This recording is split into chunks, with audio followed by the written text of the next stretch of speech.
Morning. How are we all doing? Morning, Ladder. Morning, Asmat. Morning, Thimba. Neo, Jane. I've just literally this second as I got into a DAX short. Looking for see if we get a gap fill play today. May not. But so far it's fairly bullish, although this is looking a bit bearish now, but has been fairly bullish. Not sure if I want to get into that many positions at the open. Before the open. One Diamond. I'm going to sit one down there. I don't want to overload ahead of the open because we might get some, it might just turn around and run the other direction at the open. So DAX, obviously, we've got a fairly big gap up this morning. As you know, one of two things happens when we get gaps. They either come back and fill them really quick at the open, or we get the opposite, where we just go crazy running away in the opposite direction. One of two things happens, which is pretty obvious, obviously, isn't it? Yeah. One of two things is going to happen. It's going to go up or it's going to go down, as I keep telling everybody. Those are the constants we know about. So yeah, it's either going to run or it's going to fill, and it's quite a big one this morning. So it's quite a big potential profit. Hopefully, I mean, usually when you get these gaps, they're usually filled in the first hour of the open from 8 o'clock. So we'll see. It's worth a punt. I've already had a couple of punts at it this morning, as you can see, and both of those failed. I thought it might go, because quite often, obviously, we get them go, you know, they just go and they don't really stop. So I tried one this morning and I tried an ad and it failed. So, but we'll see if we can get this one on. We got 1.5 minutes to the open. Earnings yesterday, we had Bank of America. The entire market, as somebody pointed out in the Telegram group yesterday, the entire market was up yesterday. Something like 94 or 96% of stocks or something ridiculous were up yesterday. If you look at the Bank of America, yesterday made 6%. Yeah, but you look at the entire banking sector. Yeah, the entire banking sector yesterday. Everything was up yesterday across the board, all stocks. You know, there were gains absolutely everywhere, which is surprising that we didn't get more of a pump than we did yesterday on most of the indices. So all the indices yesterday were up, but they weren't up. You know, you look at that move there, and obviously this is a news event, but you know, it wasn't a massive move on the indices. They were all up, but there was, you know, we didn't see a 200% ADR move or anything on the indices. So, yes, we had some push, but going into earnings season, it's always a little bit, everybody's a little bit tentative. Morning, Stevie. So this morning we've got Goldman Sachs, Finance, Johnson & Johnson, which is pharmaceutical. Got a couple of others, pharma, and but these are aftermarket. Netflix is aftermarket, so these will have impact tomorrow. And then we got Tesla again, which will impact Thursday. But this is obviously the starter week, and then obviously next week it all gets busy. Proper earnings fortnight really kicks off next week, but yeah, so we need to be aware of all of that. Overnight, morning Toby, Brett, Jeff. Overnight we had the CPI for New Zealand dollar. Look at that, 0.7% miss. So really strong New Zealand dollar overnight. And we had the monetary policy meeting minutes, which nothing much came out of the Aussie. Nothing much exciting really. There was lots of talk, but it was all near. So I don't think we're going to do much strength from the Aussie dollar off of what was said there, and obviously the New Zealand dollar got a massive pump. So Aussie New Zealand has come down fairly hard. We've got, I'm sorry, no, it's not 2 minutes to the open. I'm 5 minutes ahead of myself. Another 3 minutes to the open. So Aussie New Zealand came crashing down. I've got a long on this one. I'll be getting into another position, obviously, on this morning. Why have I not get into another position there?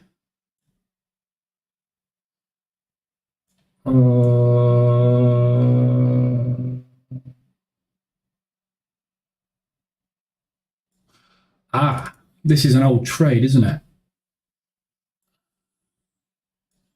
Bear with me a sec.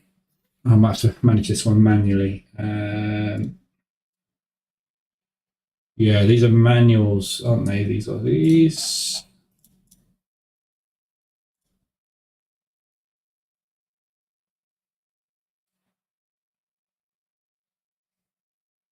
So I just need to pop my EA up.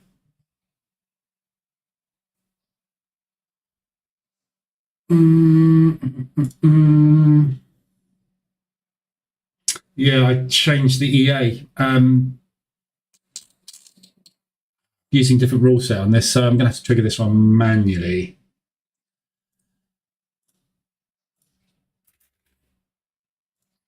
Okay, so I'm just taking a traded menu on this platform, taking that one manually on that reversal alert on Aussie New Zealand. So this is hit ADR today already as well. So big push down on the New Zealand dollar.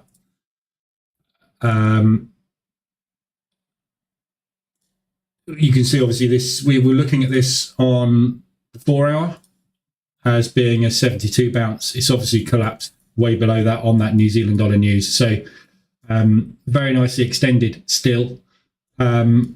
Just need an ADR push back up to the upside now on this one. But looking at it from technical perspective, looks like we're obviously in an area, we know we're in an area of temporary New Zealand dollar strength.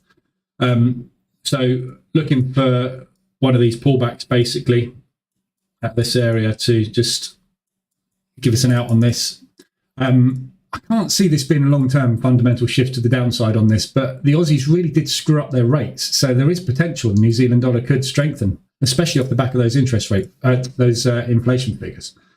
So don't know on this one, but obviously just get out of this. I'll get out of this as and when we get a pullback, and then I'll see what I'm going to do with it long term. But that's the first time that trend's broken properly since December last year. So that's potentially 1 year trend coming to an end.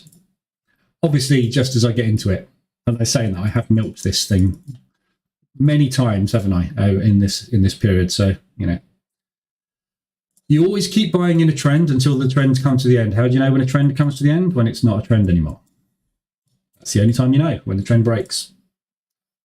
As somebody wise that taught me to trade many years ago used to say, when this is green, you keep buying. How do you know when to buy? When to stop buying, I said. And he said, when it turns red. Very simple, isn't it? Keep buying if it's green. When it turns red, you start selling it. Really, really easy. Trading with moving averages. If you're a trend trader. We know it's not that simple. Okay, market's open. Just got that reverse alert just. Tagged into second position. Let's see what happens when we test the pre-market lows. I don't really want to go into 1.5% risk on the opening candle. Just going to move this down. I don't really want to trigger 3 positions on the first 5-minute candle. There's a good chance I'm going to get stopped out of this second position because it's 300. Oh, that was a silly mistake. That's way too tight. I might be lucky on this, but that's a bit too tight, that stop.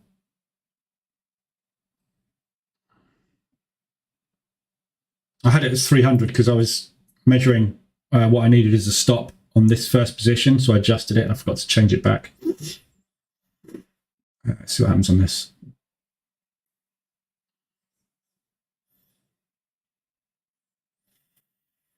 we might turn around and go run on this today because we've got earnings. Obviously, this gap is a good indication. There's obviously a lot of interest in stock prices rising, so we may get a run today. So looking at the scenario we looked at,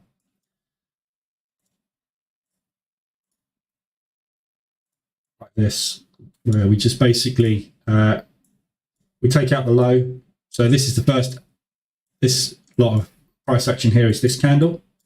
Yeah, we take out the low, which we've virtually done there, and then we just turn and run. Buyers entering.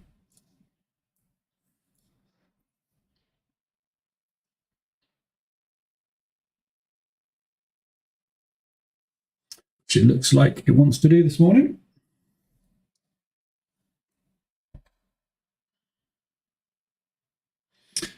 I've got another evaluation I'm doing as well, running at the moment with E8. I'm just trying to get some more funding on.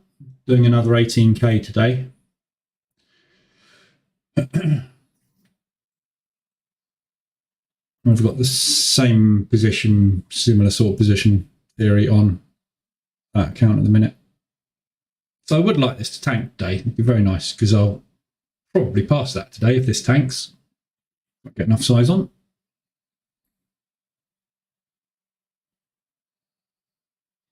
So looking at this on the hourly, we just tagged the low and the buyers bought up.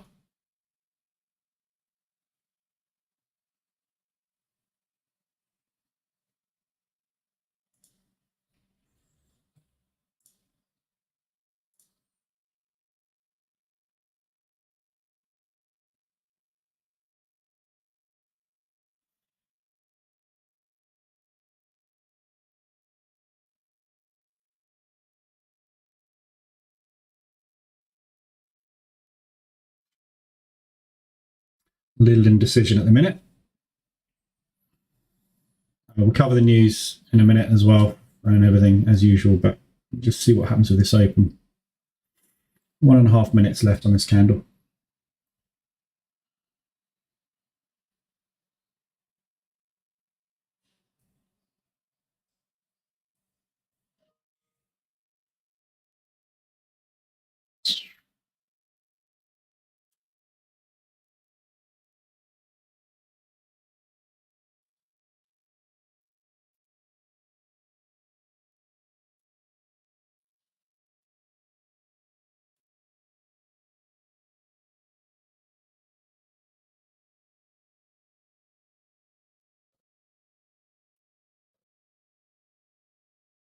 I'm going to stop out on that additional position, I think, by the looks of things.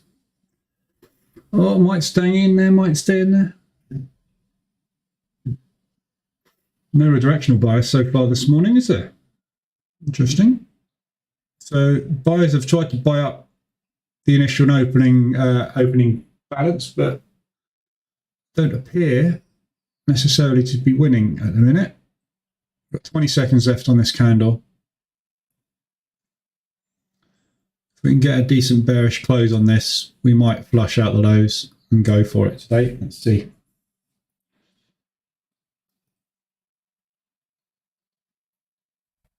I'm tempted to take an opening. I'm tempted to put an order for an opening range break and then a break of the highs as well as a long.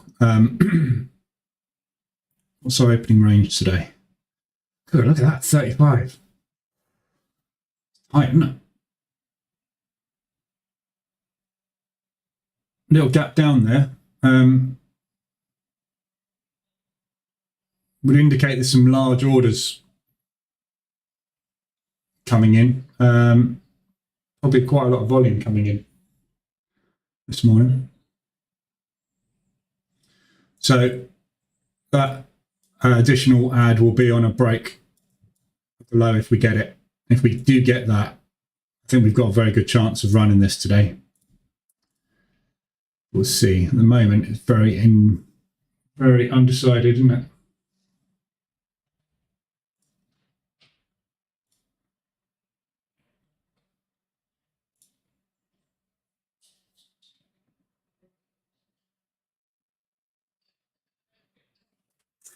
So if we do break these highs,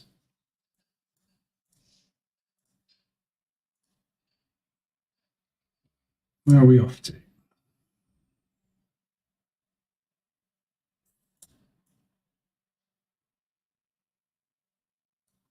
So we've got that gap fill there, and we've got another high there. So there's a couple of areas potentially coming up.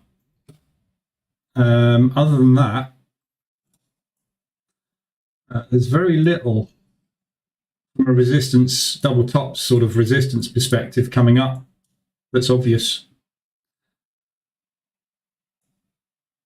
Got that area there as well, but that's way up at 150 ADR. So, okay, we're testing the lows. So I'm just watching my other monitor.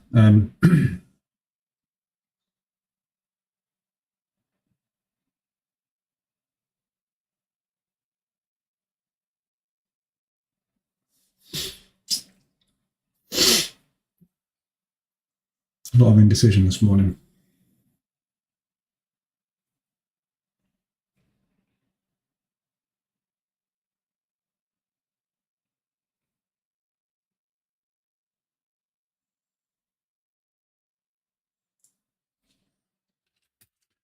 Tagged into that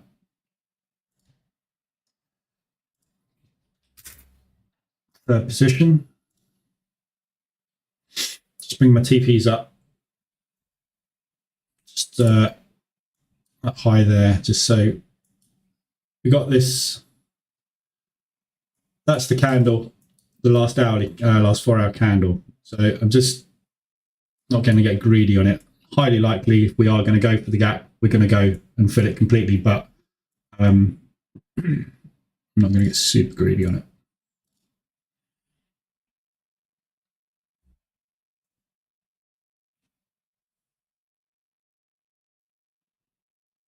What's my target? 14.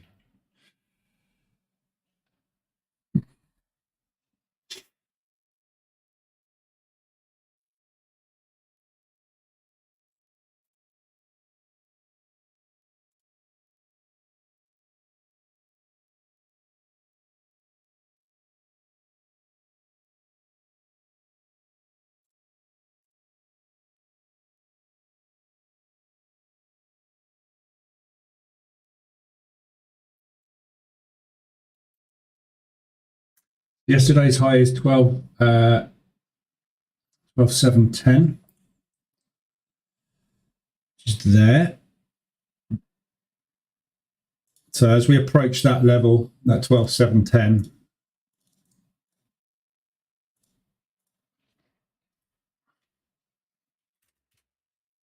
I'll move stops to break even. God, the dating site's back already. That's early. Not mucking about this morning, are they? Straight in.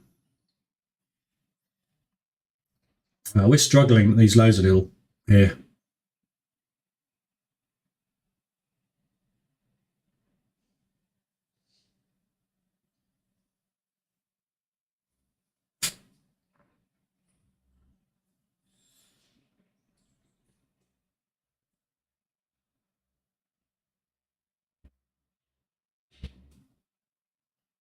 Okay. So we have broken the lows. So we'll see if we can get a continuation out of this. If we can get a decent flush. Should move fairly fast this morning.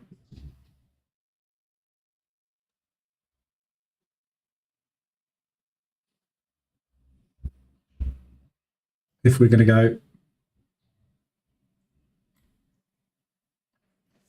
I'll leave that running for a sec. I'm just monitoring that on my other monitor anyway.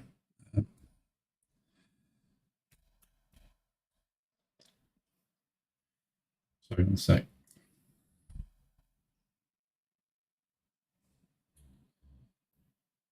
Just adjusting some TPs on my other account.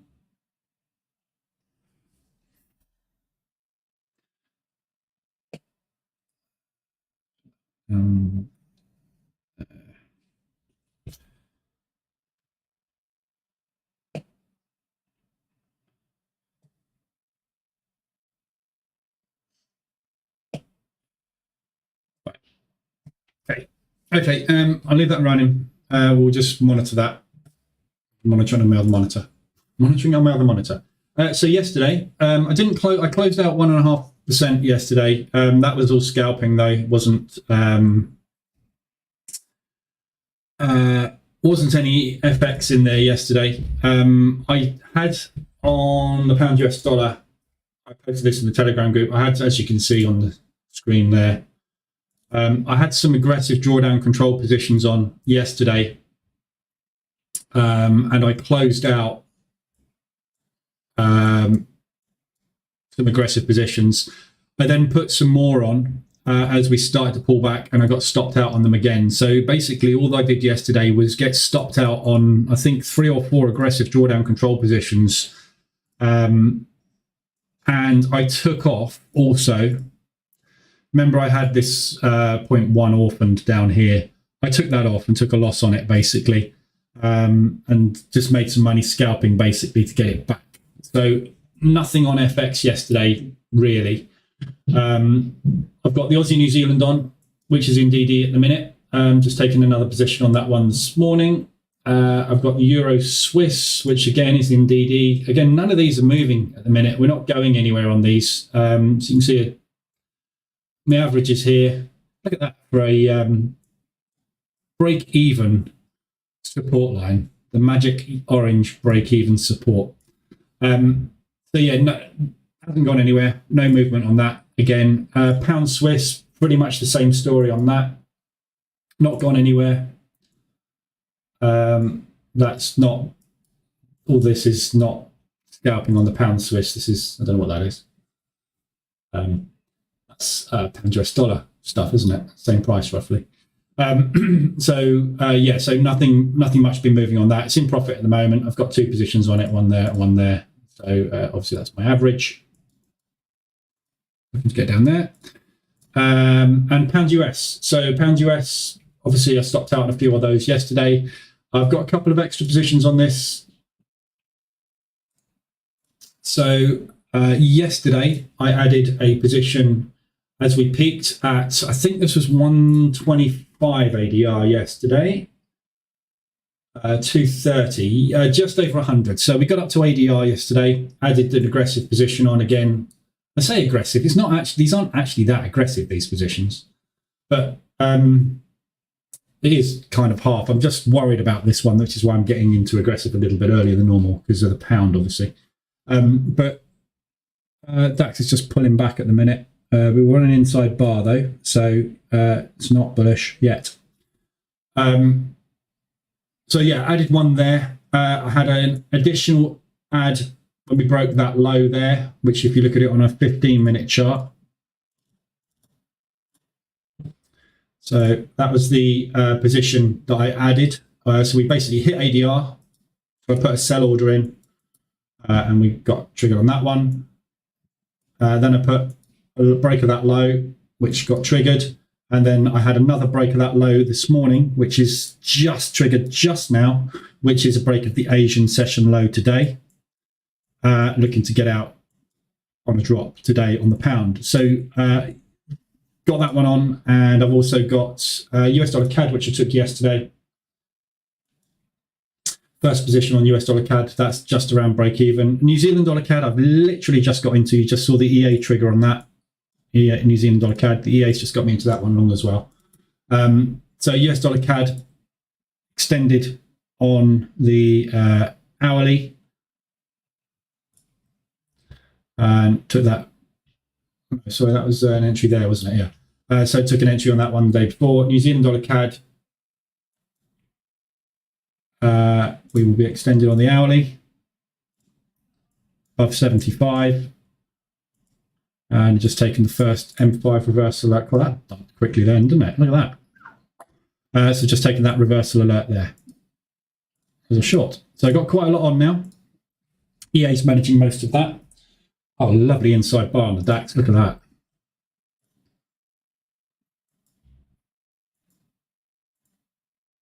Bearish inside bar. So that's called an inventory retracement bar. Break of that low. We should get a flush. What the hell was that?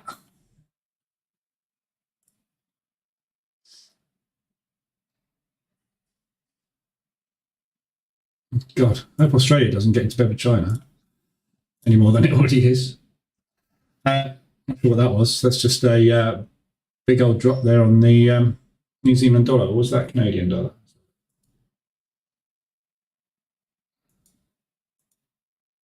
That's New Zealand. Just a big dump order on New Zealand dollar there. So that's what I've got on at the moment. So yesterday, obviously, we had those CPI figures, very positive for New Zealand. Obviously temporary. A lot of these CPI figures, obviously they tend to be temporary. So the currencies run when you get CPI figures better than expected. It's good for the currency, but it's not good for the economy, not good for everybody else. So they bash it down with interest rates. So the runs tend to be temporary, and quite often they reverse fairly quickly when we see them. It all depends on how well their economies are doing, basically, when you get these bigger than normal CPI figures coming out. So we'll see what happens with the New Zealand dollar. It was already well extended on previous good news, so it is very extended at the moment, so I would expect some kind of pullback on it at least. This morning, 7 o'clock, we had the pound CPI. Oh, sorry, that's tomorrow morning. I was going to say, did I miss that? I would have been aware of that. So tomorrow morning, we've got the pound CPI figures, and we've also got the Canadian CPI. So tomorrow is the other big day. So there was last night for New Zealand, and then obviously we've got these two. There's no other news today apart from the Aussie this morning. So it's a flat day. Market can do whatever it likes, get manipulated all over the place as much as it wants to. Overnight, there wasn't an awful lot of news. So there's nothing to worry about, particularly today at all from a news perspective. Just pulling back on the that minute. Hopefully we'll stay within that. Keep these lower highs going. Just made a new low. Obviously, you need to be aware of that move. Remember, I showed that. Yeah, if you look at that on an hourly chart, yeah, when we see these runaway moves,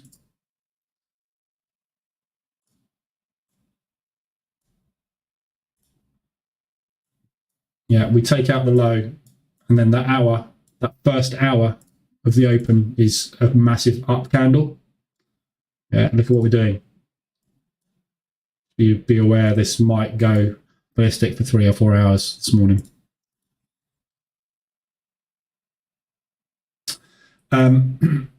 So pound basically at the moment is in trouble. So the Chancellor yesterday reversed all the Prime Minister's fiscal plans. So the Prime Minister and the previous Chancellor who got sacked, all those fiscal plans yesterday were completely reversed. The main thing that came out of yesterday was that we'd been given a 2-year fixed rate on our energy, so that it was going to give us financial stability as a country moving forward. And that was scrapped yesterday as well and reduced down to 6 months. So we only got price caps on our energy now until April instead of until whenever it was, October 2024. So basically, the upshot of yesterday was the Chancellor came out and was very much, we are having hard times ahead. Things are going to get tougher before they get better. There's going to be spending cuts everywhere. So it all basically, get ready for a whirlwind at the end of this month when I release my proper budget.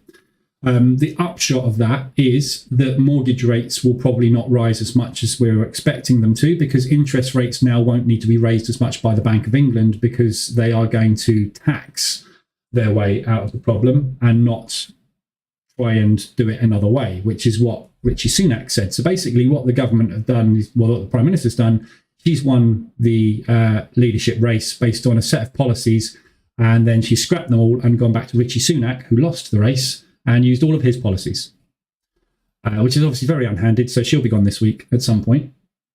But the upshot is, for the pound, I would suspect until the end of this month, we will have instability. Whether we're going to have a lot of upside or downside movement, I would say probably not, because the main thing, obviously, that we took out of yesterday was we had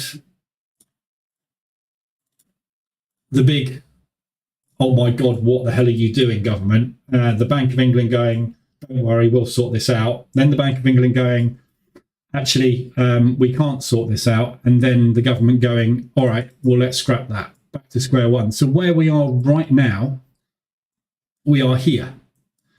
What are we going to do moving forward? Don't know. We'll let you know at the end of the month. So basically, and right now, there is no indication, positive or negative, for the pound. We are back to square one, waiting for the Chancellor to give us the fiscal statement on the 31st of October.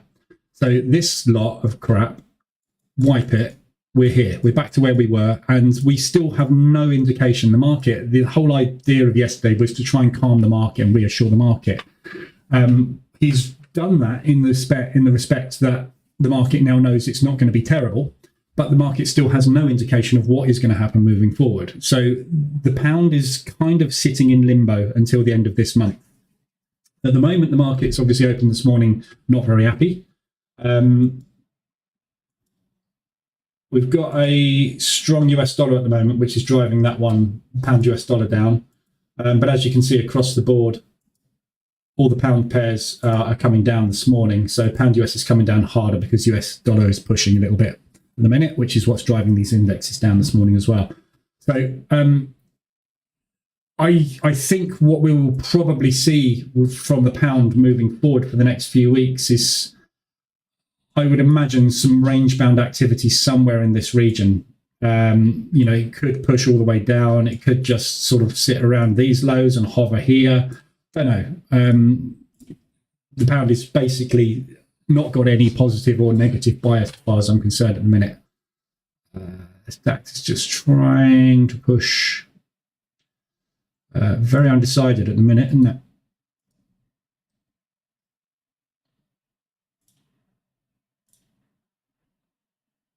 If we break this opening range high, I want to be out of this. I don't want to put that much risk on. The only reason I'm saying that is because I've already lost 1.2% on it this morning. I don't want to take another 1.5% loss on it, really. I'll take another one, but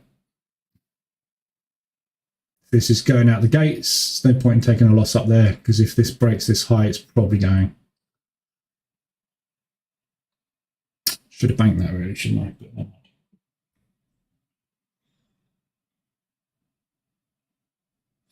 I? Yeah, so pound, don't know. I've got my short on at the moment. I've got my aggressive positions on.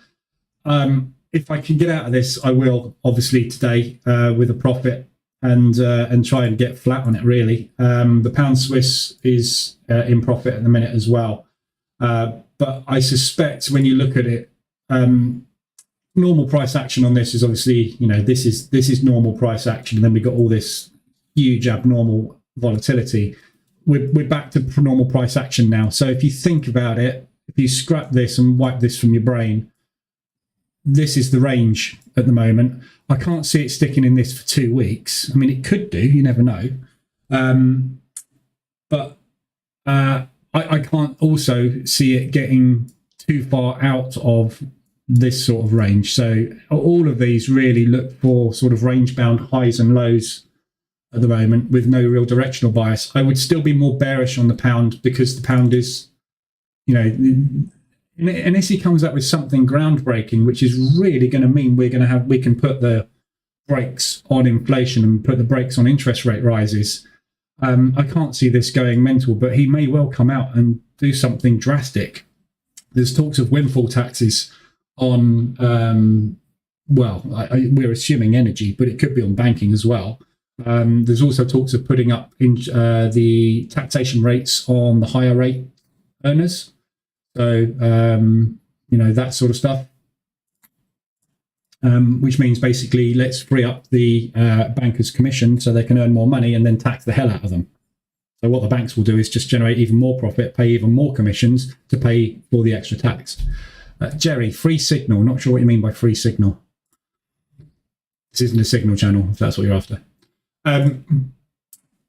Stopped out on DAX. Okay. Switching long on the DAX. I get the feeling we're going to run this morning.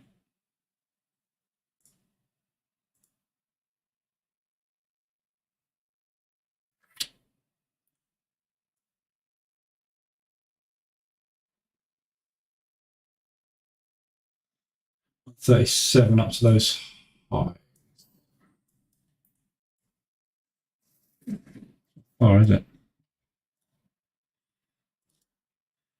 Okay, so I'm going to try a quick flip long on the DAX and see if we can get up to these highs and break these highs. And I think we'll probably go from there if we can get up there. If not, this might be a chop day, in which case, chop days, you just lose money most of the time. Unless you're really lucky and catch the ranges at the highs and the lows. But so that's the pound. Really difficult decisions on the pound at the moment. DAX, hang on a minute.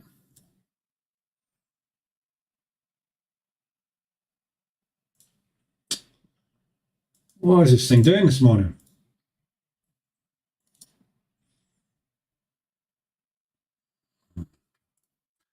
Okay. So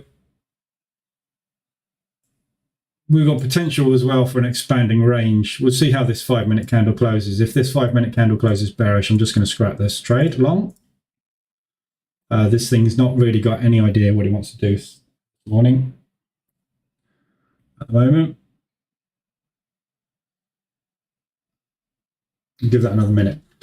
So that's all the pounds covered basically. So this morning I just think to this week rather, and next week, just be careful with the pound. You'll probably find it's going to be very flip-floppy. It'll be very volatile to any announcements coming out of the UK. So when Liz Truss goes, there'll be volatility coming through because we need to know who's taking over. There's talk of Jeremy Hunt, the current Chancellor, taking over. So you're going to find there'll be a fair amount of volatility in the market, but I don't think you'll find we'll get anything. We won't be flying off in any direction or the other, unless obviously Jeremy Hunt comes out and says something and drops hints as to what he's planning to do. Because when the budget comes out on the 31st of October, there will be a big fundamental shift one way or the other on the pound. But obviously until then, we could well find out little snippets of what's coming. And if those little snippets mean very big moves to the upside or downside, they may well happen. But I would suggest that the next 2 weeks we're sideways pound. So that's what I'm on at the minute. That's everything covered there. Aussie New Zealand hit ADR this morning, as you would expect on the New Zealand dollar news. So we have a nice big spike up there on that New Zealand. So we've got an ADR hit on that. Nice big whipsaw-y, nasty candle there. Very extended on the hourly. We've got an ADR hit on it. 4 hour, we're massively extended now down to the 20. So this thing's, had a big, solid run there. The last move we had that got us extended just took us embedded on this because we had such a weak Australian dollar. We had positive New Zealand dollar news coming out at the same time, which is obviously the perfect storm. Big, strong moves on that. As Diarman's just pointed out, we've put in 150% of our monthly already as well. So we're getting to the point where we should start to see some retracement starting on the Aussie New Zealand. New Zealand dollar CAD as well. So these New Zealands could well continue to run today. New Zealand dollar CAD, again, that one's hit the highs. Big downtrend on that one at the minute. So we're just pulling back into the 24. So we're not quite extended on the 4 hour. Hourly we are. And we're up into the 24 on the daily. So potential for that one to come down as well. Looking good there. Just put inside bar in. We're putting an inside bar in. I'm just going to reduce my risk on this long.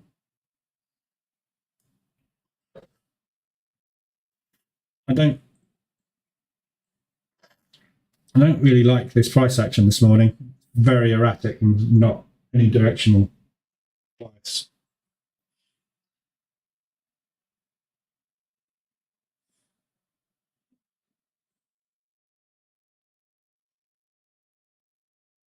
These are the kind of days you need kind of big stops.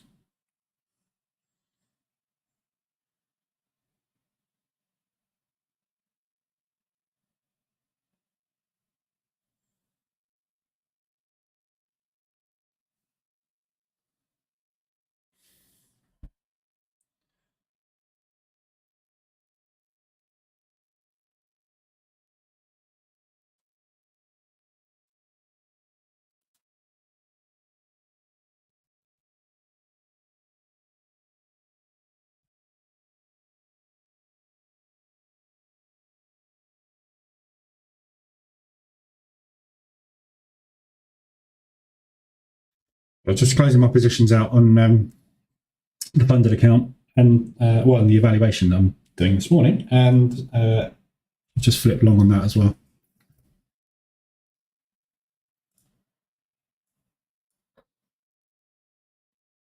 So I'm going to add one more on the high break there and see if we can get a run to the upside. Very undecided this morning, this thing, isn't it? So yeah, so ADRs, we got New Zealand dollar CAD, nice short opportunity on that one, and we've got Aussie dollar, New Zealand dollar. So I'm short on New Zealand dollar CAD and I'm long on Aussie New Zealand. Weekly, we had New Zealand dollar yen. So all the yens lost as well yesterday. Again, massive moves up on the yens yesterday. Very big moves to the upside. All the yens really shot still. All really shot. So really, you know, the only thing I'd want to do is short these things based on the Japanese stepping in and doing something about it. But very difficult to tell what's going on with these yens at the minute. Might go for 12,900, 1300 before closing the gap this afternoon on the DAX. I doubt very much it would do that. That's if it went for this area. Yeah, I mean, well, yeah, I mean, it could do. That's a big move.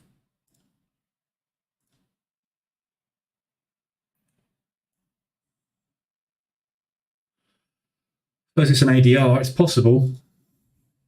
Yeah, could do. We'll see. See what a price action says, basically. It's pulling back again at the minute a little bit. Well, it's not really pulling back. It's not. It's just, you know, it's just, this is what I call a flip-floppy day.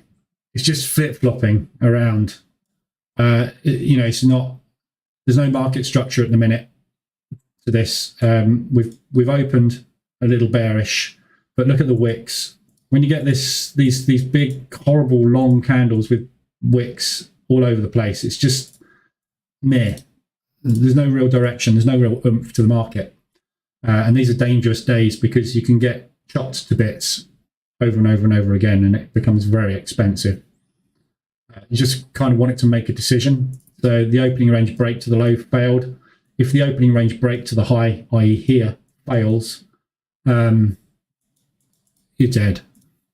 Just chop. Needs to make a decision. The US as well is a bit flip-floppy this morning. Anyway, we got a gap on the US indices as well. So there's your ADRs this morning. There's only a couple of them, and those are obviously New Zealand, which is based off of the CPI figures off the news. The DAX, obviously, as we know, has gapped up massively this morning. If we look at this longer term, obviously on the daily, we're in earnings. we've got this peak formation low, we put in a high, we pulled back, we put this lovely big day in, and yesterday we had another day. We took out the high, but closed below that level. So yesterday didn't really give us any clues as to whether or not we have got enough bullish price action or not to make a run for the 72 and potentially have a good couple of earnings weeks. We've gapped up this morning, so today's really going to be the barometer. If we come back down and retest the gap and then close up positive, I would say we're entering a slight bull run, in which case then we'll be looking for obviously a break above the 72 and sit somewhere in that area before starting next leg down.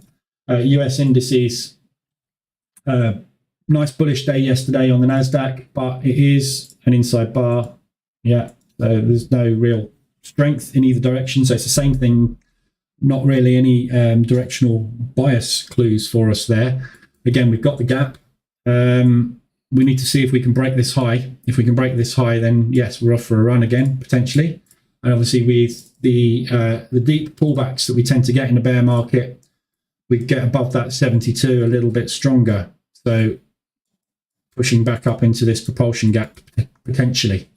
But I did, like I said, I don't think this is, I think we've got more down before this, but obviously we are hitting the earnings season. So, but like I said, two things happen in earnings. You can have an earnings season like that, or you can have an earnings season like that.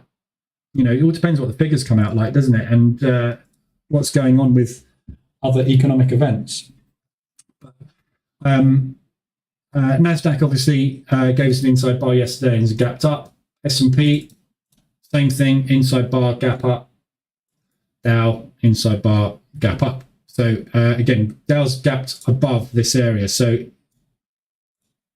today is really the sort of the decision-making day, isn't it? If we get a close above these highs, likelihood is we're looking at a bull run, or close below looking at a bear run. But either way, we've got these gaps. So, you know, you get a bull run and then come do the gap fill next week or the week after. You know, they don't have to fill straight away. 90% of the time, though, we know, look, gaps, if they don't fill on the day, they usually fill very, very quickly afterwards. That one filled the same day, but, you know, so this is why I was bearish at the open this morning. If this is going to be a bull market, you'd expect them to want to come and do that fast and then get on with it, but they haven't. So, I don't know. So there's the Dow. Not going anywhere this morning.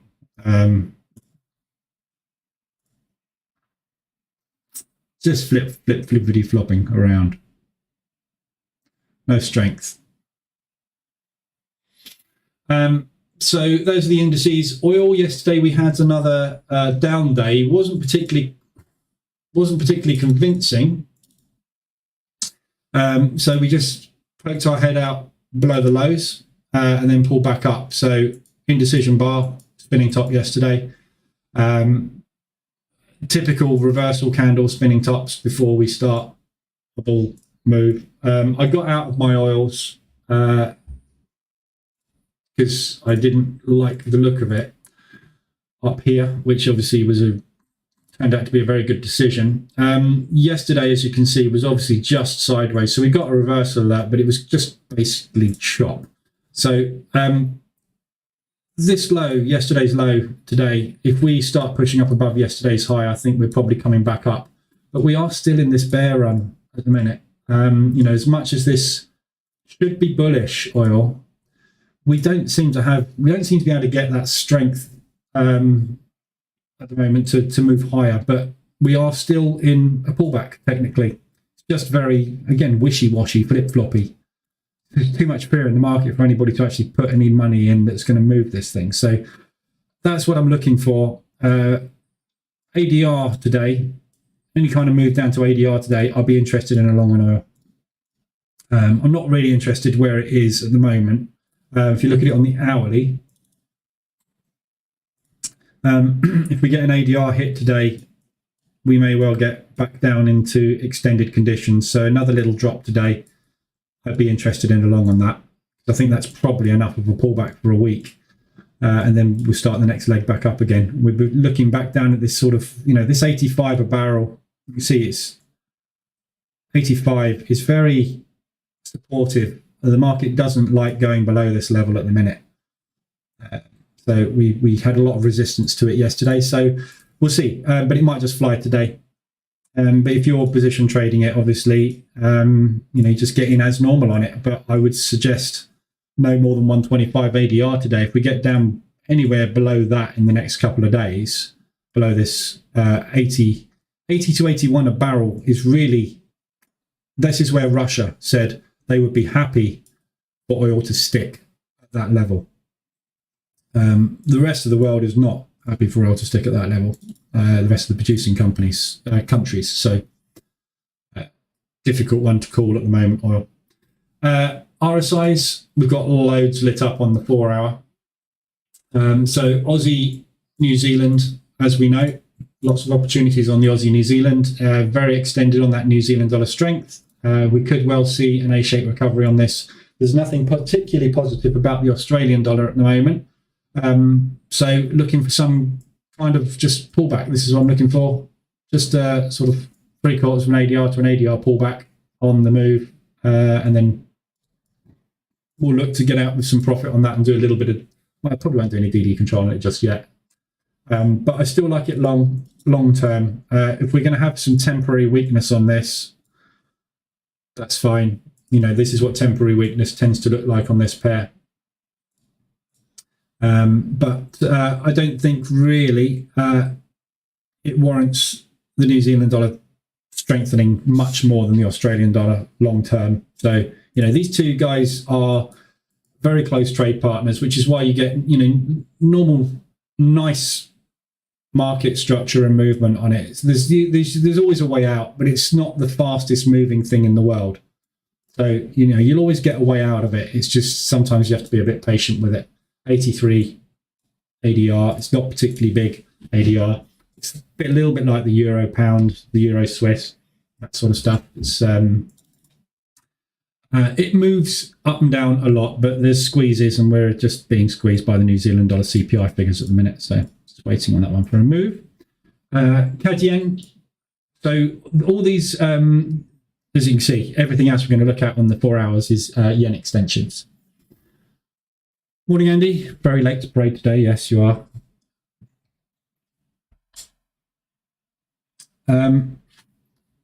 So yeah, yens, very extended. So all of these yens, as we know, we'll look at all the yens. We're in massive uptrends. The yen is incredibly weak at the moment. Their monetary policy is bad. Economics are bad. Everything's bad about the yen. The currency has been in total freefall, as you can see, for quite some time against most other currencies. Every time this thing gets extended to the upside, we tend to get, big extensions. Yeah, so we're talking sort of 90s, and it's not unusual to get up to those levels. So where we are now above 80, yes, it may well come down, and it has before. So you could well have a nice little scalp, sort of down to ADR or something on it. But equally, it could also push up. It's just a very erratic pair, very erratic currency at the moment, and I don't have any directional bias I can take on it. It's long. It's technically a long. The trend traders are loving it long. Mean reversion traders are worried because this thing's got no strength, and it doesn't seem to have any strength unless there's any kind of intervention made. Or the other currency has some bad news, in which case it can take advantage of it. So it's very odd why they're not intervening. This announcement here that the Bank of Japan will be intervening. We had a very nice big, way over 100 ADR drop on this thing. And then they did nothing about it. I've not had a peep since. So I would only really want to hit the short button on it. So all of these at the moment, all these yens at the minute, are good opportunities to take short, I think. I'm personally just not going to take them just because I don't want to. But technically, I think they're all good shorts. I just don't want to expose myself on the yen at the minute. I've got plenty of exposure on everything else. I just don't want to get into any yen as a personal choice at the moment. But if I was going to, it would be hitting the short button, because I think these guys will intervene again. They'll have to. But, oops, wrong button. But what they're going to do is wait for US dollar yen to hit a level which triggers them. And that's not far away. So if we get up to, we hit 149 yesterday, I think it was. Did we get 149 yesterday? Yeah, so we hit 149 yesterday, came off of that. Big round numbers. We always come off of big round numbers. Doesn't mean we're not going to slam through them, but we always get some kind of reaction, usually at a big round number. So we hit the 149.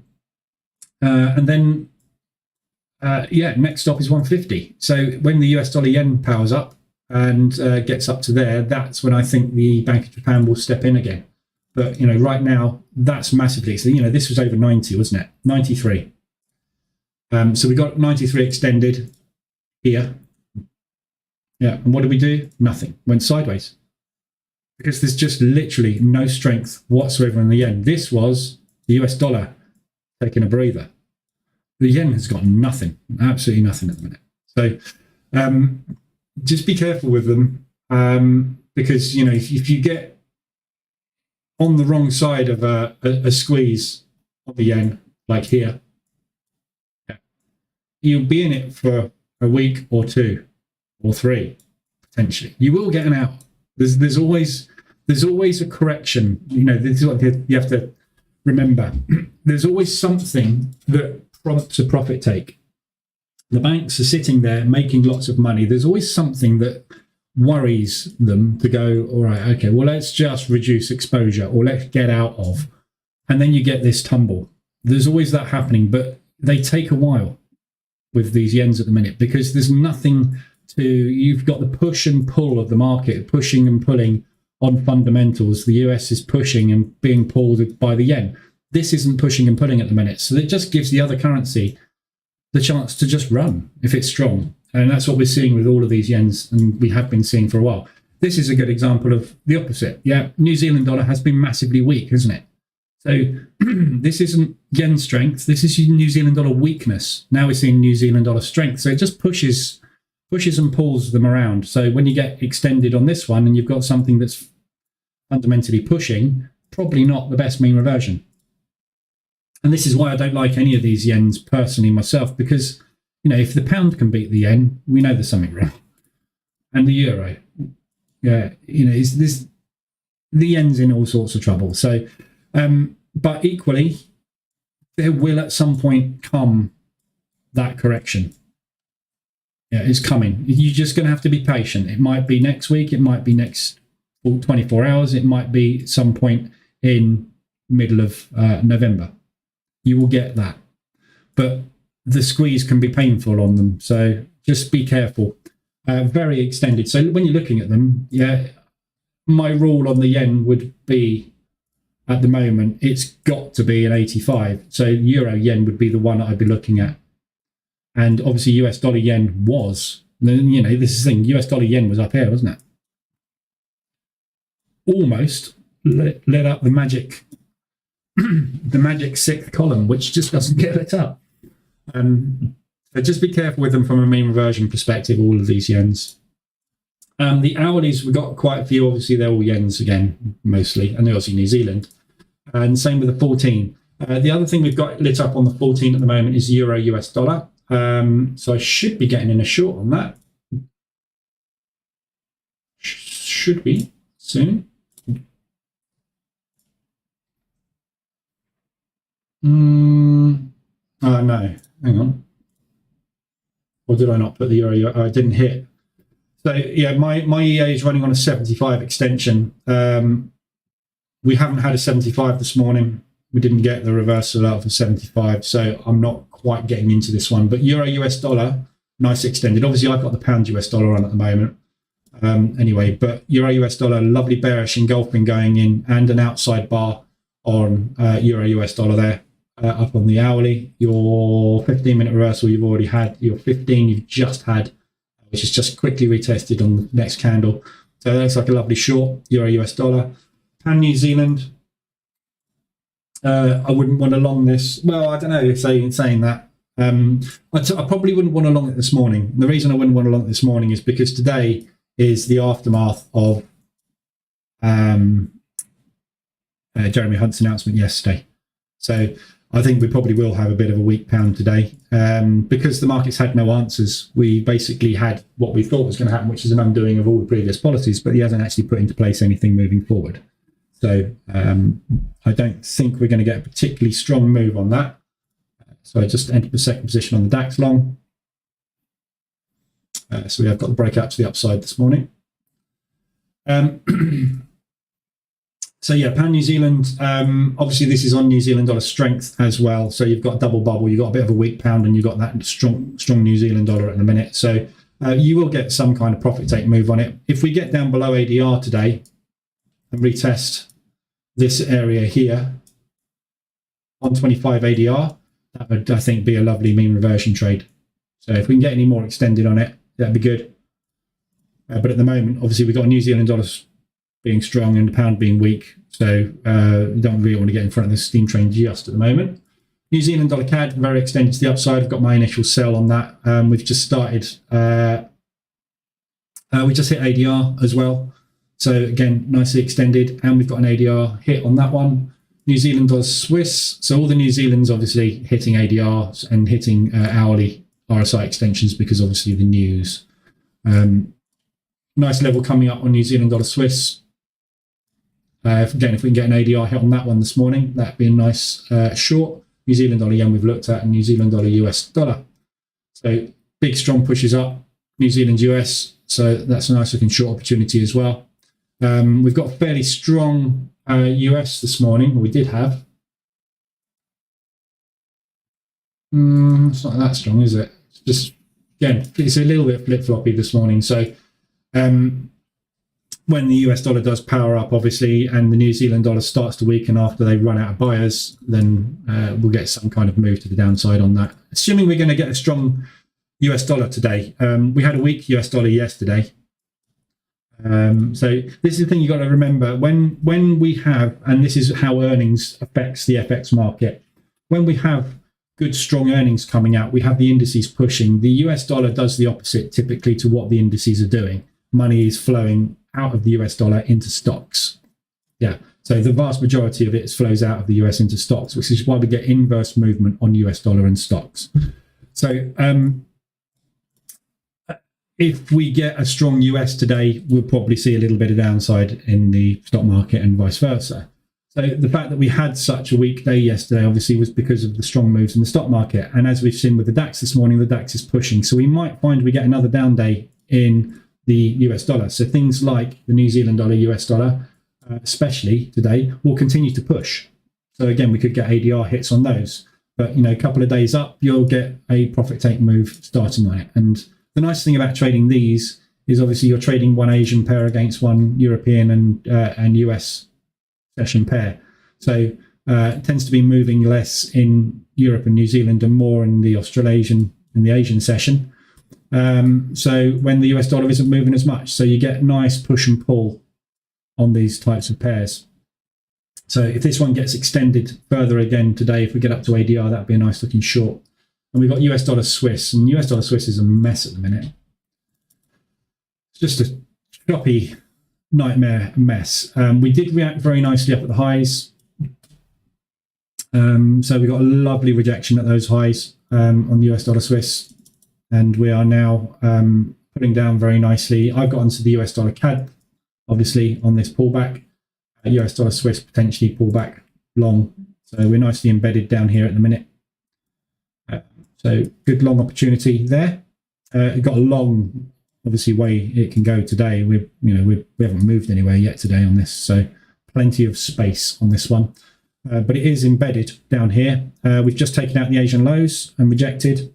So if we get a reverse alert on the hourly, we could well push back up into this propulsion gap this morning up to parity.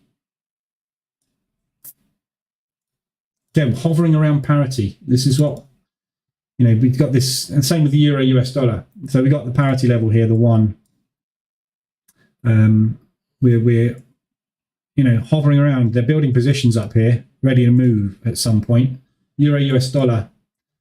There's the parity level. So you can see reacted on it. So we came down and tested it and bounced. Where's the first test? Let's look at the 4-hour chart. There. So there was your first test, parity. And we went dying, bounced. Price discovery failed, back into a balance, and then broke down through it, rejected it. Tried again, collapsed. Definitely not happy. How far is this going to go? That's the question. Like I say, this is the world currency, the US dollar. Just breaking highs on the DAX. Oh, we've broken it. Why is my DAX feed so different? Oh, I've got pre-market data.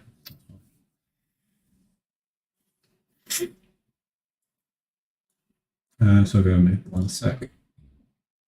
So yeah, euros, I'm looking for shorts on. So nice short entry there. Personally, I'm taking 75 extensions on this one because I'm using the quicker RSI. I need a little bit more of an extension. This is why I haven't got into this one, and I've got the pound US on anyway. But if we do get any further pushes up today, I shall jump in that.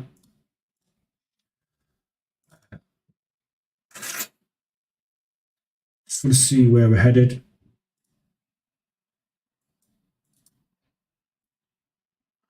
Okay, so first resistance is 12,848. And then we're looking at the 12,932. So we're just coming up to that level of potential resistance there, which gives me 50 pips. Whether or not to break even on it. I kind of need to bank some because I need to get some of this loss back.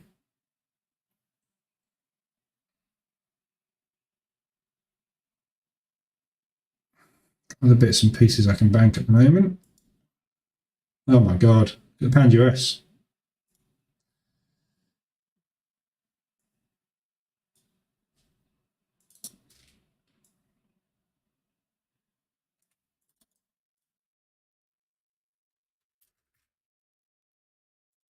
Okay, so that's the level I'm interested in.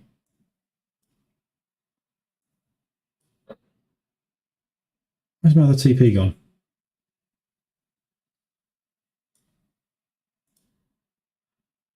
I must have been right on the 12,900. Oh yeah, it was. Okay. Dating selects back. So yeah, obviously the reason this is pushing up at the moment is because obviously if the indices are pushing, the US dollar will be dropping, which means the pound will gain. So what I'd like is them to come up, tap that 129 level, and then collapse it back down to here, which will bump the pound US. That'd be my perfect play today. Tony, morning Lee. Again, with the broker data thing, what do you think about the diversion on the 15-minute on DAX as it's on the broker data time, RSI 14? Diversion? What do you mean? I don't understand the question. Oh, you're talking... Oh, right, okay.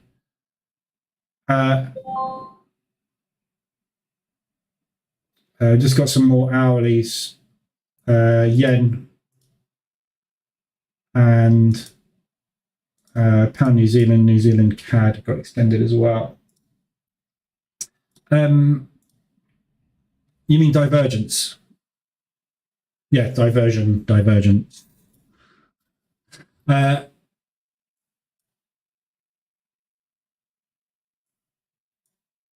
I mean, with the RSI, if you have pre-market data or not, you are, because obviously we opened here and we moved immediately to there, you can see what happens with the RSI. Yeah, the RSI jumped like that. if you had price action in here that was taking you up to that level, the RSI would be moving.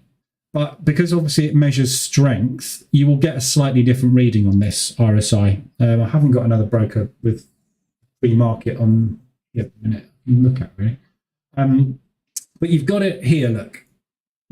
Yeah, you've got divergence there. And obviously you've got divergence there as well. So there's bearish divergence. So you can still see it. It doesn't really affect it, whether or not there's broker data there or not. It doesn't really affect it. But yeah, I don't think it makes much difference. Look here.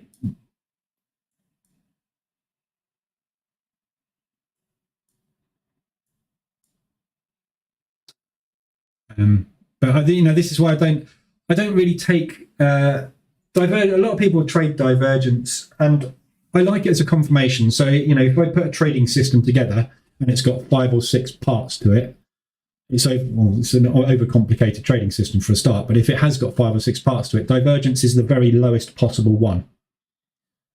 I've done EAs. I've built EAs to trade divergence on all indicators that oscillate. Not one of them gives an edge. Divergence is a confirmation that goes towards the case, as far as I'm concerned. People that build systems around divergence as the main condition indicator, it doesn't work. I don't find. But you know, you got the thing with divergence. I find is you got here. Look, so it's that peak there, isn't it? Yeah. But you also had divergence here. Yeah. You also had divergence. No, you didn't have divergence there, did you? Down. Peak. Yeah, no, it wasn't divergence there. So you know, you had a double divergence there. So, and there's many instances you'll see divergence where it will fail 3, 4, 5 times. It's like anything. It's something that will fail multiple times. Sometimes it will work, and the times it will work, brilliant. But you know, don't forget this divergence here. You would not have seen that until this candle closed. In which case, it's still divergence, isn't it? Well, it's not divergence anymore because it's a downward. It looks, I don't know, it's one of those things that in hindsight looks amazing. You try trading it on the hard right edge, try trading divergence on the hard right edge, and you'll find it fails a lot. I just couldn't find an edge with it. I traded divergence. I built EAs to do divergence with all sorts of money management risk strategies and everything on RSI, on MACD, on stochastics. I did it on, I tested divergence to death. And I found it is a good additional indicator. I think Steve Mauro uses it, doesn't he, on the TDI, but which is obviously just drawing divergence on the RSI line. So it's just the RSI. Again, this is why I stripped the TDI down to the RSI, because everything you see on that TDI, TDI divergence, shark fin, extended above condition, all of those 3 things, which are the main 3 things that form part of the TDI strategy, are all just the RSI median line. So why have all these other crap all over? Get rid of it. This is the thing that entire indicator and Steve Mauro's strategy with shark fins and divergence and everything is all focused around the RSI. So, but yeah, he uses it as a confirmation. It's a confirmation. Yeah, condition, signal, confirmation. Which is great. When you're building a case to take a trade, it's just that extra piece of the pie. The ideal trade for me is we are hitting resistance. Yeah, we get a reversal alert. So we've got we didn't get it there, but we did sort of. You've got an extended RSI. Market is in a extended stretched condition. You are at an area of resistance. You have a signal from the reversal alert indicator to go short, and you have confirmation of bearish divergence. Perfect.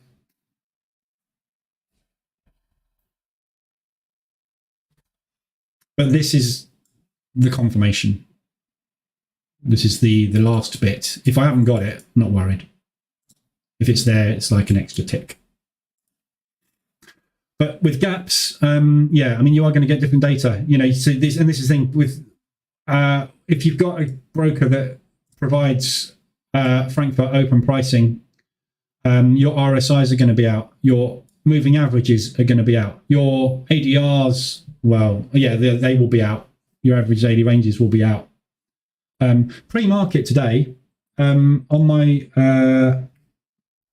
E8 platform, I have data at, I just can't read that, 12828. So the high pre-market is here. Yeah. So between that close, it's moved up and it's traded all the way up to here, then it's traded down to where the Frankfurt exchange opened. So there is actually a high there pre-market. Yeah, so you're going to have different moving averages and everything. Everything's going to be thrown out.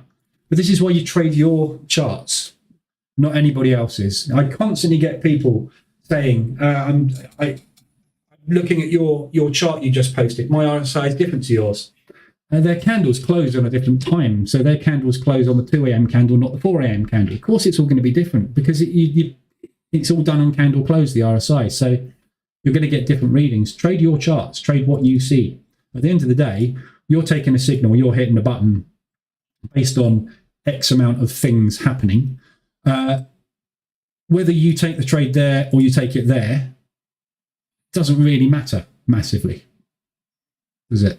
You're getting in for a reason. Your reason will be right or wrong because the market will decide whether or not it wants to go up further from there or down further from there. No one can tell you whether it's going to do it or it's not going to. You've just got to have a reason to hit that button. So if your charts say hit the button, hit the button. If my charts don't say hit the button, I won't hit the button on that, but I'll be hitting the button on other stuff that you're not hitting the button on. Don't forget, at the end of the day, those are the conditions we know that's going to happen. And every trade has got a 50% chance when you hit that button going your direction or not. And you either deal with it or you don't. You know, this is very simple. If you're using a stop loss, obviously, then you know it really doesn't matter. Every person that uses a stop loss, like I am here, tight, I'm either going to be lucky or I'm not going to be lucky, and there's a lot of luck that comes into this. So many times, how many times have you had your stop taken out? I put my stop down there a little bit further from that low, it gets taken out and then it flies. If I'd have put my stop down there, I'd have been luckier. But then the next time I put my stop down there, it came and took that one out and flew. I was unlucky there, and I was lucky on the other one. Yeah, there's nothing more in it. Nobody knows where it's coming down to. Nobody knows. You can't set every time the algorithms come down and look for liquidity, they go to 20 pips. So if I put it at 25, I'll be safe. There's no such thing. It's luck. You're either going to have a lucky trade or you're not having a lucky trade. Yeah, everybody that went short there and put their liquidity stops up here, yeah, who do you think put a stop up there? No one put a stop up there, did they? But there was plenty of liquidity there, which is why they spiked it all that way up there before they came down and ran with it. You know, you can't tell where that is. No one knows. Lucky or not lucky. This thing could come down like that and then smash through the highs and put in 2 full solid hours up 40 points. Be very unlucky, wouldn't I, if that happened? That's what it is.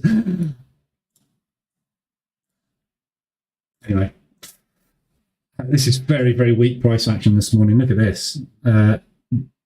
We are struggling, really struggling. It's almost like there's a magnet somewhere pulling price in the other direction. I'm tempted to bank this and just reduce this loss. See how we go over the next couple of candles. We are still bullish though. I mean, I'm not really getting a reason to get out, am I?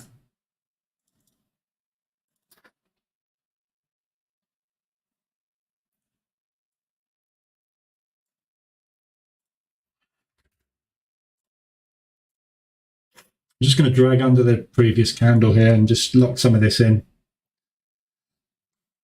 This is really erratic this morning.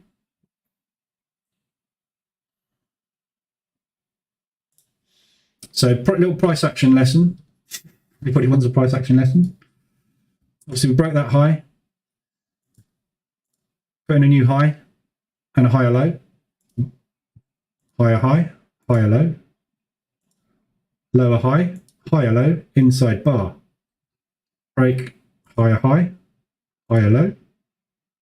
Higher low, looking for a higher high. And as long as that keeps going, I'm not getting out. We put in an inside bar, that's fine. We haven't made a new lower low. And if we do make a new lower low, there's more bearish price action than bullish, so I want to be out. Simple, isn't it?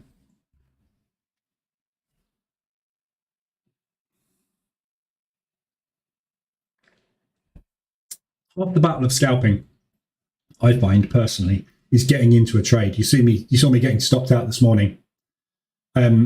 Actually getting into a position that moves far enough when you get into it that you can actually move your stops to have a decent risk on it. Just getting a trade started is what I find the most difficult thing. Not getting stopped out. That initial entry is the hard thing. The timing, always the hardest part. Timing that initial entry to get you into a trade without getting stopped out on it. With a decent enough risk that you don't use a ridiculous stop, you got such a time position, don't make any money. That's why I'm not as keen on scalping as I am on all other forms of trading, because it's just very hard work.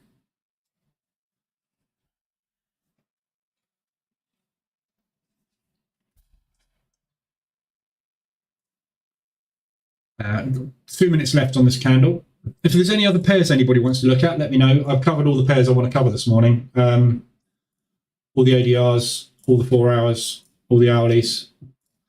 I'm not going to go through everything again. I'll look through everything again tomorrow morning.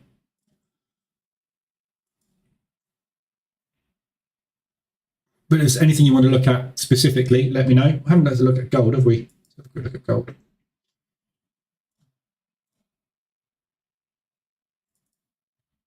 So it's still liking gold as a short. So we've got this big propulsion gap here from this low where we break that high, which has acted as support very nicely. So everybody's screaming and shouting head and shoulders at me now. I can hear everybody. Yeah. When that goes down there, everyone in the wife is going to enter short. Everyone and their wife is going to put their stops up there. The market is going to come back up and take those stops. So I would look to enter short somewhere up there.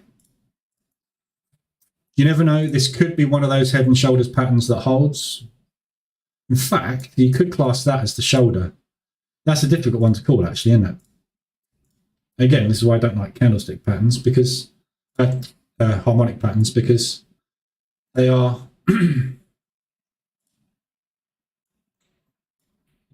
very easy to interpret in different ways. So some people will be classing that as the shoulder and that as the shoulder, which means that's the neckline, which means the trade's already happened and you're in it. Some people will be classing that as the shoulder, left shoulder and right shoulder, and looking for that as their entry. New height.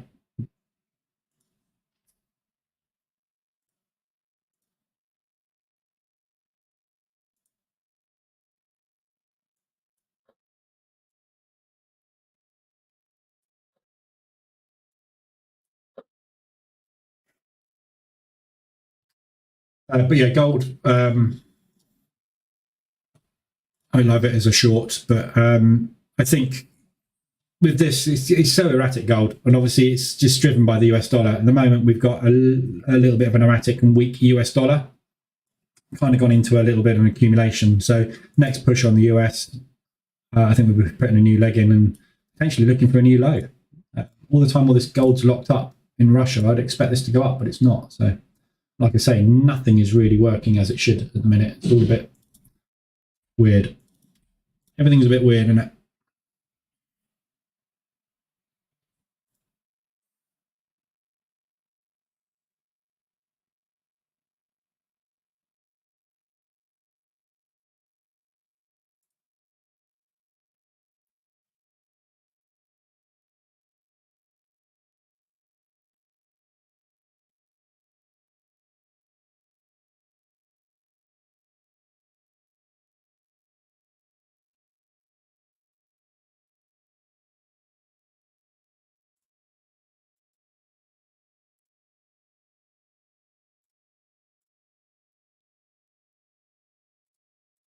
Okay, so we are tapping right into that support now.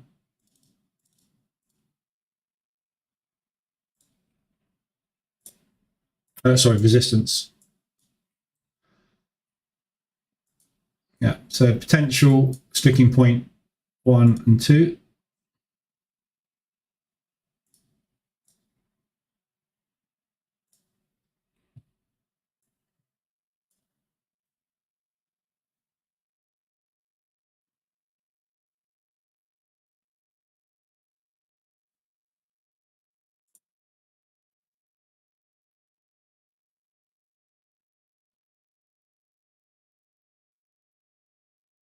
Haven't quite got there yet, so we are getting some sellers starting to creep in up here. We've got 2 minutes left on this candle though, so just see how this candle holds. I don't really mind it closing with a long wick to the upside as long as it's bullish. We just seem to be just creeping at the moment, don't we? But I hate these conditions. You tend to get these creeps and then you get the profit take. Tends to be like that. It's fast, hard, catches everybody off footed, and everybody that's long in it is just gone. Seems to be carrying on at the minute.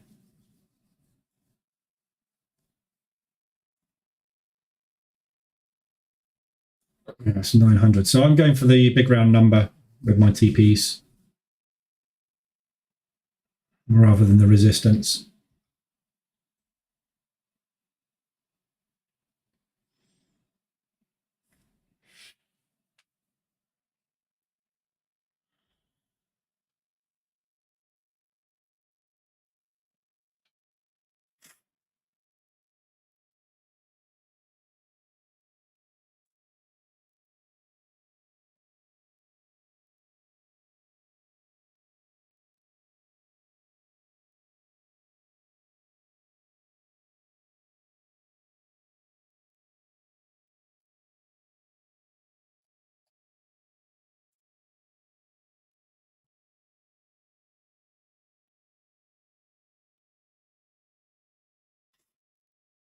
.48 seconds left on this candle.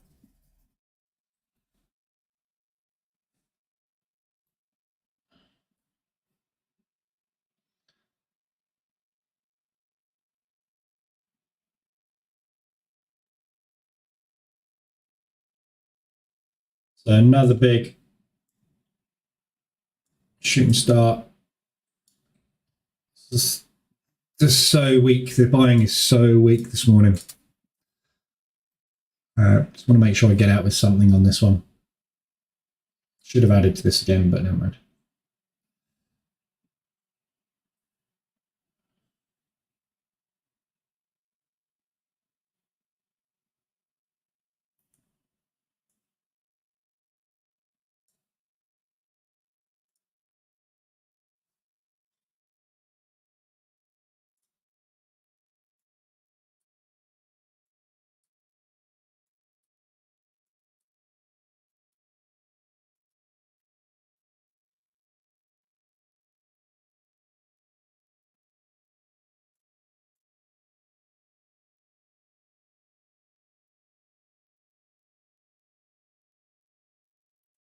Just double bottom.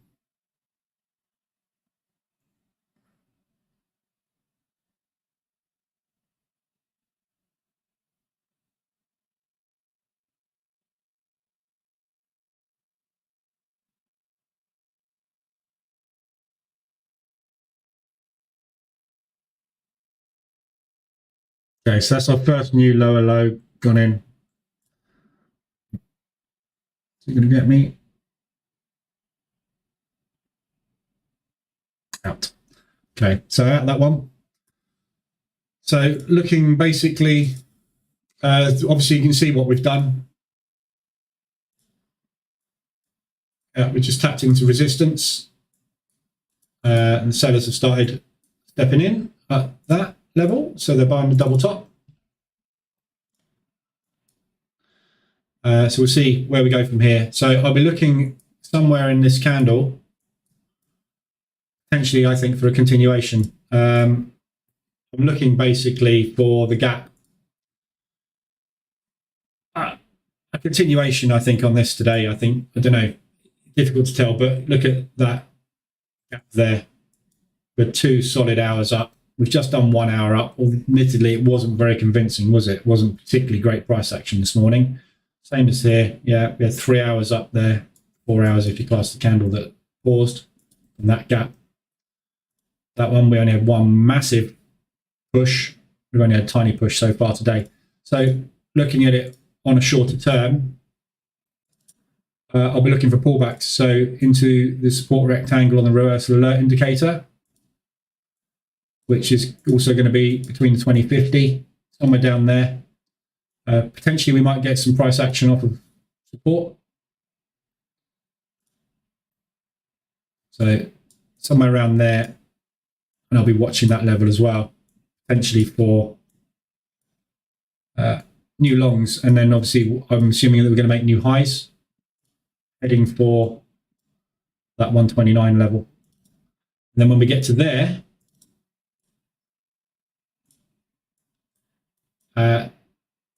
there's nothing really above our heads. So if we are going to break that level today, obviously on the daily chart, we're going to see a nice big all day. Actually, it's not that big. All day.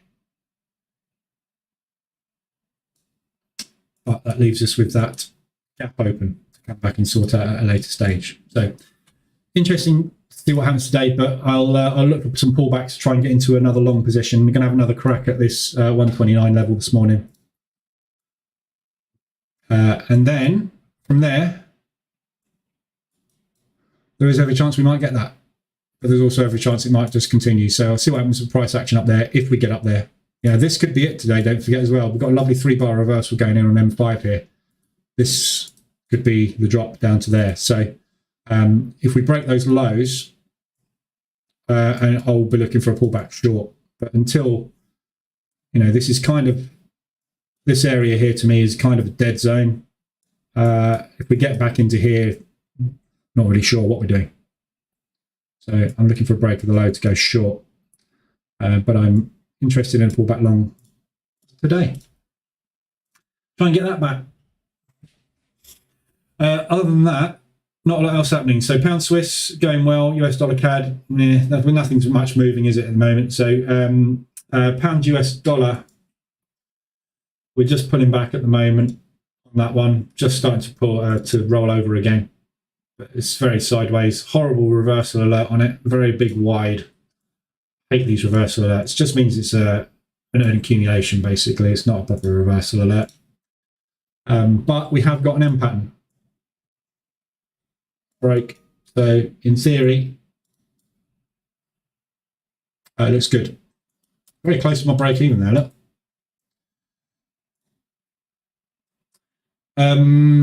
That's it. That's all I've got for you today. I'll be back tomorrow morning, 7:50. If you need anything, come into the Telegram group. I shall be in there. But I'm just going to watch this DAX this morning and try and get in another long position on this as we pull back. I'll pop in the Telegram group when it gets to an area of interest. Basically, this is what I'm looking for. So anywhere between there and there. Somewhere in there, looking for some bullish price action. So, a bullish engulfing.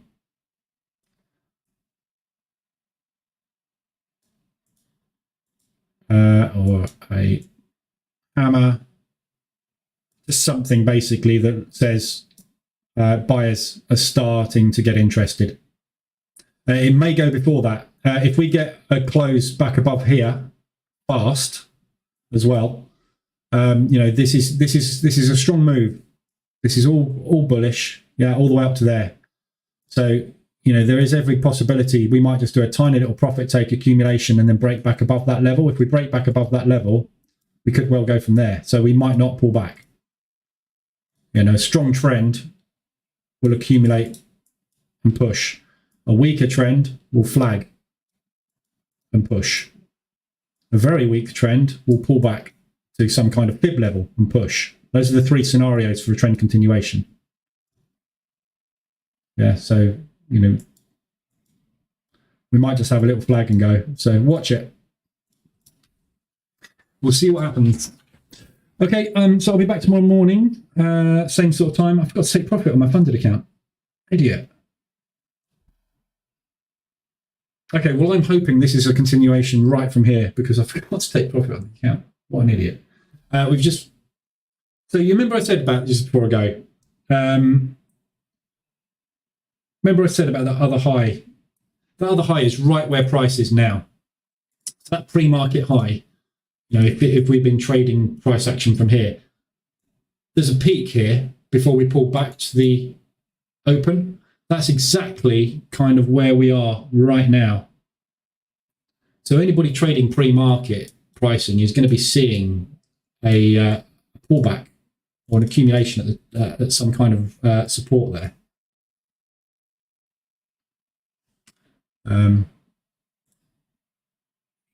Yeah, anyway. Right, I will see you guys tomorrow morning. Have a good one. As I say, no news to look at. Don't worry about news today. There isn't any. The only news you need to worry about is talking heads, something happening either in Russia or to do with the UK or the Fed.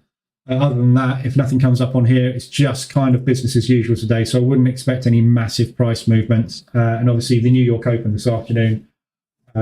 We've got some pre-market earnings, so we should see some decent volatility at the open, same as we did yesterday, and get some good moves again today. But we will see which direction they decide to go. At the moment, we're on massive bull run by the looks of things, which is lovely to see.